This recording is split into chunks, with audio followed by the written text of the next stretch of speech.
ಚರ್ಚೆ ಇಲ್ಲ. ಮಾನ್ಯ ಮಲ್ಲಿಕಾರ್ಜುನ ಖರ್ಗೆ ಅವರು, ಶ್ರೀ ರಾಹುಲ್ ಗಾಂಧಿ ಅವರು, ಕೆ.ಸಿ. ವೇಣುಗೋಪಾಲ್ ಅವರು ಸ್ಪಷ್ಟವಾಗಿ ಹೇಳಿದ್ದಾರೆ, ನಾವು ಪಕ್ಷದ ವರಿಷ್ಠರು ಸಿದ್ದರಾಮಯ್ಯನವರ ಜೊತೆಗೆ ನಿಂತಿದ್ದಾರೆ ಅಂತ ಹೇಳಿದ್ದಾರೆ. ಸೊ ಹಾಗಾಗಿ ಇದೆಲ್ಲವೂ ಕೂಡ ಊಹಾಪೋಹಗಳು ಅಂತ ನನ್ನ ಅಭಿಪ್ರಾಯ. ಮತ್ತು ವೈಯಕ್ತಿಕವಾಗಿ ಯಾರಿಗಾದ್ರೂ ಆಸೆ ಇದ್ರೆ ಅದು ತಪ್ಪು ಏನಲ್ಲ. ವೈಯಕ್ತಿಕವಾಗಿ ಅವರು ಪ್ರಯತ್ನ ಮಾಡಿದ್ರೆ ಅದು ತಪ್ಪು ಏನಲ್ಲ. ಆದ್ರೆ ಪಕ್ಷದಲ್ಲಿ ಸಿದ್ದರಾಮಯ್ಯನವರ ವಿಷಯದಲ್ಲಿ ಡಿ.ಕೆ. ಶಿವಕುಮಾರ್ ಅವರಿಂದ ಹಿಡಿದು ನಾವೆಲ್ಲರೂ ಕೂಡ ಸಿದ್ದರಾಮಯ್ಯನವರ ಜೊತೆಗೆ ಇದ್ದೇವೆ. ಇದರಲ್ಲಿ ಯಾವುದೇ ಅನುಮಾನ ಬೇಡ. ಕಿತ್ತೂರು ಅಭಿವೃದ್ಧಿಗೆ ಸಂಬಂಧಪಟ್ಟಂಗೆ ಈ ಬಾರಿ ಅನುದಾನ ಕೂಡ ಬಂದಿದೆ. ಆದ್ರೆ ಹೆಚ್ಚಿನ ಅನುದಾನವನ್ನು ಕೊಟ್ಟು ಈ ಒಂದು ಕೋಟೆ ಏನಿದೆ ಅದನ್ನ ಇನ್ನೂ ಕೂಡ ಉಳಿಸ್ಕೊಂಡು ಹೋಗ್ಬೇಕನ್ನುವಂತ ನಿಟ್ಟಿನಲ್ಲಿ ಶಾಸಕರು ಕೂಡ ಪ್ರಯತ್ನ ಪಡ್ತಾ ಇದ್ದಾರೆ. ಹೆಚ್ಚಿನ ಅನುದಾನದ ಅನಿವಾರ್ಯತೆ ಇದೆ.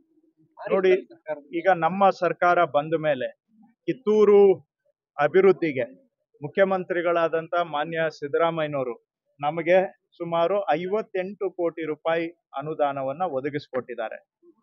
ಅದರ ಅಡಿಯಲ್ಲಿ ಇವತ್ತು ಇಲ್ಲಿ ಕೋಟೆಯನ್ನು ತಾವು ನೋಡ್ತಾ ಇದ್ದೀರಾ. ಇದು ಶಿಥಿಲ ಆಗಿರೋದು ಇವತ್ತಲ್ಲ, ಬಹಳ ವರ್ಷಗಳಿಂದ ಶಿಥಿಲ ಆಗಿದೆ. ಆದ್ರೆ ಇವತ್ತು ನಮ್ಮ ಮುಖ್ಯಮಂತ್ರಿಗಳು ನಾವು ಕೇಳಿದ ತಕ್ಷಣ ಕೋಟೆ ಸಂರಕ್ಷಣೆಯನ್ನ ಮಾಡಿ ಅಂತ ಅದಕ್ಕೆ ದುಡ್ಡು ಒದಗಿಸಿಕೊಟ್ಟಿದ್ದಾರೆ. ನಾವು ಹೇಳಿದ್ವಿ ಅದರ ಜೊತೆಗೆ ಅರಮನೆ ಅವಶೇಷ ಏನು ಉಳಿದಿದೆ ಮತ್ತೆ ಅದು ಇನ್ನಷ್ಟು ಹಾಳಾಗುವ ಸಾಧ್ಯತೆ ಇದೆ ಅಂದಾಗ ಅರಮನೆ ಸಂರಕ್ಷಣೆ, ಅವಶೇಷಗಳ ಸಂರಕ್ಷಣೆಗೆ ಹಣ ಒದಗಿಸಿಕೊಟ್ಟಿದ್ದಾರೆ. ನಾವು ಹೇಳಿದ್ವಿ ಇಲ್ಲಿ ಒಂದು ಟೂರಿಸಂ ಪ್ರವಾಸಿಗರನ್ನ ಆಕರ್ಷಣೆ ಮಾಡ್ತಕ್ಕಂತಹ ಕಿತ್ತೂರಿನ ಇತಿಹಾಸವನ್ನ ಆಧುನಿಕ ವಿಧಾನದಲ್ಲಿ ಇವತ್ತಿನ ಪೀಳಿಗೆಗೆ ಹೇಳ್ತಕ್ಕಂತ ಒಂದು ಥೀಮ್ ಪಾರ್ಕ್ ಮಾಡಬೇಕು ಅಂತ ಕೇಳಿದ್ವಿ, ಅದಕ್ಕೆ ದುಡ್ಡು ಒದಗಿಸಿಕೊಟ್ಟಿದ್ದಾರೆ. ಸೊ ನಮ್ಮ ಸರ್ಕಾರ ಬಂದ ಮೇಲೆ ಕಿತ್ತೂರಿನ ಈ ಭಾಗದ ಇತಿಹಾಸ ಮತ್ತು ಈ ಸ್ಮಾರಕಗಳ ಅಭಿವೃದ್ಧಿಗೆ 60 ಕೋಟಿ ರೂಪಾಯಿ ಅನುದಾನವನ್ನ ಒದಗಿಸಿಕೊಟ್ಟಿದ್ದಾರೆ. ಅದರಲ್ಲಿ ಈ ಬಾರಿ ಕಿತ್ತೂರು ವಿಜಯೋತ್ಸವದ 200ನೇ ವರ್ಷ ಸಂಭ್ರಮಾಚರಣೆ ಇರೋದ್ರಿಂದ ಇದನ್ನ ವಿಶೇಷವಾಗಿ ಮಾಡಬೇಕು ಅಂತೇಳಿ ಈಗಾಗಲೇ ನಾವು 5 ಕೋಟಿ ರೂಪಾಯಿ ವೆಚ್ಚದಲ್ಲಿ ಕಾರ್ಯಕ್ರಮವನ್ನ ರೂಪಿಸ್ಕೊಳ್ಳಿಕ್ಕೆ ಜಿಲ್ಲಾಧಿಕಾರಿಗಳಿಗೆ ಮಾನ್ಯ ಜಿಲ್ಲಾ ಉಸ್ತುವಾರಿ ಸಚಿವರು ಸತೀಶಣ್ಣ ಜಾರಕಿಹೊಳಿ ಅವರು, ನಾನು, ಶಾಸಕರೆಲ್ಲ ಕುತ್ಕೊಂಡು 5 ಕೋಟಿ ರೂಪಾಯಿ ಅವ್ರಿಗೆ ಮಂಜೂರು ಮಾಡಿಕೊಟ್ಟಿದ್ದೇವೆ ಅಡ್ವಾನ್ಸ್ ಆಗಿ. ಮೊದಲೆಲ್ಲ ಖರ್ಚು ಮಾಡ್ಬಿಟ್ಟು ಆಮೇಲೆ ಬಿಲ್ ಕಳ್ಸೋರು, ಈಗ ಅಡ್ವಾನ್ಸ್ ಆಗಿ 5 ಕೋಟಿ ರೂಪಾಯಿ ಕೊಟ್ಟಿದ್ದೇವೆ. ಅದ್ರ ಜೊತೆಗೆ ಹೇಳಿದ್ದೇವೆ ಶಾಲಾ ಮಟ್ಟದಲ್ಲಿ ಎಲ್ಲ ಒಂದು ಚರ್ಚಾ ಸ್ಪರ್ಧೆ, ಪ್ರತಿಬಂಧ ಸ್ಪರ್ಧೆ ಆಗ್ಬೇಕು ಕಿತ್ತೂರಿನ ಇತಿಹಾಸದ ಬಗ್ಗೆ, ಮತ್ತು ಕಿತ್ತೂರಿನ ಇತಿಹಾಸದ ಒಂದು ರಥದ ರೀತಿಯಲ್ಲಿ ಒಂದು ವಾಹನಗಳನ್ನ ಬಿಟ್ಟು ಇದರ ಇತಿಹಾಸವನ್ನ ತಿಳಿ ಹೇಳ್ಬೇಕು ರಾಜ್ಯದ ಎಲ್ಲಾ ಭಾಗದಲ್ಲಿ ಅಂತ. ಹಾಗಾಗಿ ಕಿತ್ತೂರು ಇದರ ಇತಿಹಾಸದ ಅಭಿವೃದ್ಧಿಗೆ ನಮ್ಮ ಸರ್ಕಾರ ಎಲ್ಲ ಪ್ರಯತ್ನವನ್ನ ಮಾಡ್ತಾ ಇದೆ. ಎಲ್ಲ ಬೆಂಬಲವನ್ನು ನಾವು ಕೊಟ್ಟಿದ್ದೇವೆ. ನಾವು ಬರೀ ಬಾಯಿ ಮಾತಿನಲ್ಲಿ ಅಲ್ಲ, ನಮ್ಮ ಸರ್ಕಾರ ಬಂದ ಮೇಲಿಂದ 60 ಕೋಟಿ ಹಣ ಕೊಟ್ಟಿದ್ದೀವಿ ಅಂದ್ರೆ ಅದು ಸಾಕ್ಷಿ ಇದೆ.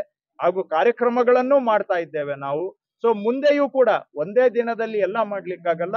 ಇನ್ನೂ ನಾವು ಅನುಭವದ ಆಧಾರದ ಮೇಲೆ ಇನ್ನೂ ಏನೆಲ್ಲ ಅಭಿವೃದ್ಧಿ ಮಾಡಬೇಕು ಅದಕ್ಕೆ ಸರ್ಕಾರ ಬದ್ಧ ಇದೆ, ಅದನ್ನು ಕೈಗೆತ್ತಿಕೊಳ್ತೇವೆ.